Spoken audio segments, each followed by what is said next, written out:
What if I told you Max Verstappen was 40 points behind the championship leader, written off by half the paddock, and somehow finished the season 2 points from the title? That actually happened less than a year ago.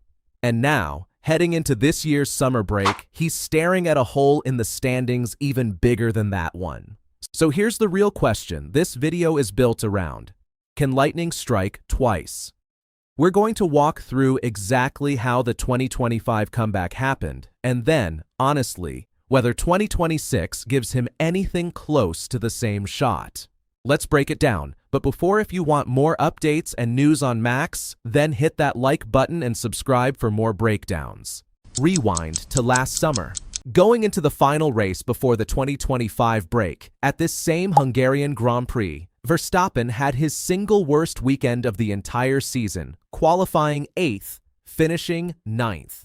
McLaren, meanwhile, had Lando Norris and Oscar Piastri locked in their own private title fight, both of them miles clear of everyone else. Verstappen wasn't a title contender at that point. He was a strong fourth wheel watching two teammates fight each other. Nobody, reasonably, was writing Verstappen for champion takes in August. If you'd told the paddock then that this was about to become one of the greatest comebacks the sport had ever seen, you'd have been laughed out of the room. That's exactly what makes what happened next worth understanding properly. Racing resumed at Zandvoort. And here's the thing, it wasn't some overnight miracle. Verstappen still wasn't the fastest car on track. He finished second, and even that owed a lot to Norris's misfortune, not pure pace. So if the turnaround wasn't instant, what actually changed? Slowly, race by race, Red Bull found performance, and Verstappen stopped making mistakes, while McLaren started making them.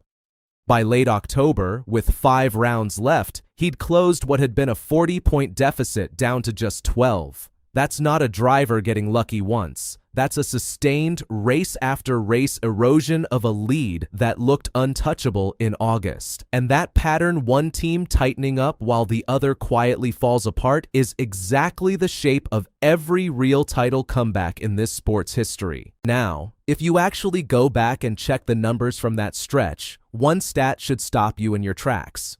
In the 5 races after the summer break, Oscar Piastri's average finishing position was 6.6. Lando Norris averaged 6.4. Verstappen's average finishing position across those same 5 races, 1.4. Read that again. Not, he had a couple of good weekends. He was basically winning over and over while both McLarens were scrapping outside the top 5 almost every single week. That's the actual engine behind the comeback, not one heroic overtake, not one lucky break, but 5 straight races of near-total domination while his 2 closest rivals imploded in real time. That's the part of this story that doesn't get repeated enough, and it's the actual reason greatest comeback isn't an exaggeration here. Okay, before we go any further, make sure you're smashing that hype button, because it's about to get a lot more insane. By Qatar, the gap was gone entirely. Verstappen won that race after a McLaren strategy call handed it to him, setting up a 3-way title decider at the very last round in Abu Dhabi. He needed to beat Norris outright to win it. He didn't. Norris held on to take the championship by just 2 points, with Verstappen second and Piastri third. 2 points. After being 40 behind with 5 races to go, multiple major outlets covering that finale independently described it using almost the exact same phrase, calling it one of the greatest comebacks in the sport's history. Not a title, but statistically, one of the most dramatic closing stretches any driver has produced in decades. That's the story everyone remembers. What's worth asking is whether the conditions that made it possible even exist this year. Here's the honest part, because a comeback story only means something if you're straight about how it happened. Verstappen didn't just get faster, McLaren helped him. Piastri had qualifying and race crashes in Baku that cost real points. The 2 teammates were, by multiple accounts, competing against each other almost as hard as against Red Bull, which bled points neither of them could afford to lose.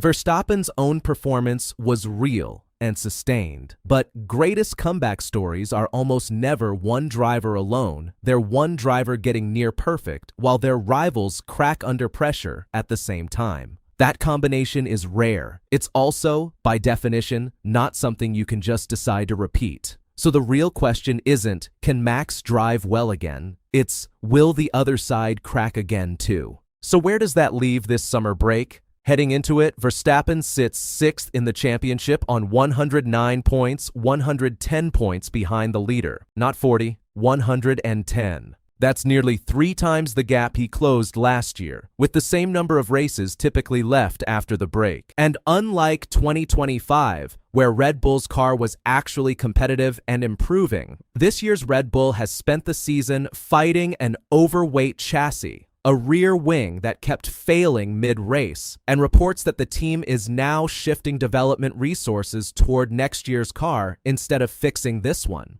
Last year, Verstappen had a car capable of winning and rivals capable of collapsing.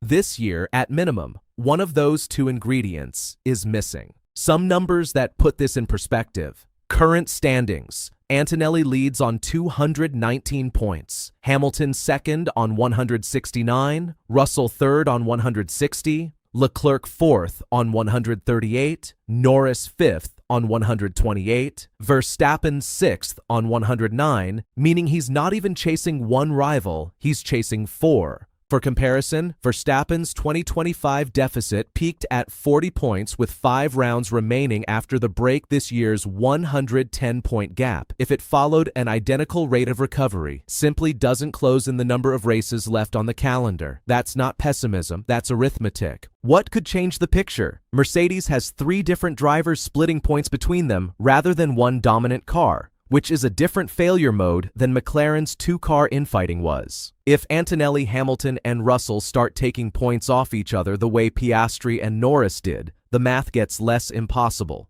But right now, that's a hope, not a pattern. Nothing in the data confirms it's happening yet. So, can lightning strike twice? Here's my honest read. The driver hasn't changed. What's stacked against him has. Last year's comeback needed a fast car and a collapsing rival. Verstappen only fully controlled one of those variables, and this year, even that one is in question. That doesn't mean write off the rest of the season. It means this isn't 2025 with a different paint job, and treating it like a guaranteed repeat would be selling you something the numbers don't support. If Red Bull's car turns a corner and Mercedes starts eating its own points the way McLaren did, this conversation changes fast. Until then, lightning struck once, and we'll be honest with you about whether it strikes twice. Smash that hype button, subscribe, and we'll track every point of it from here.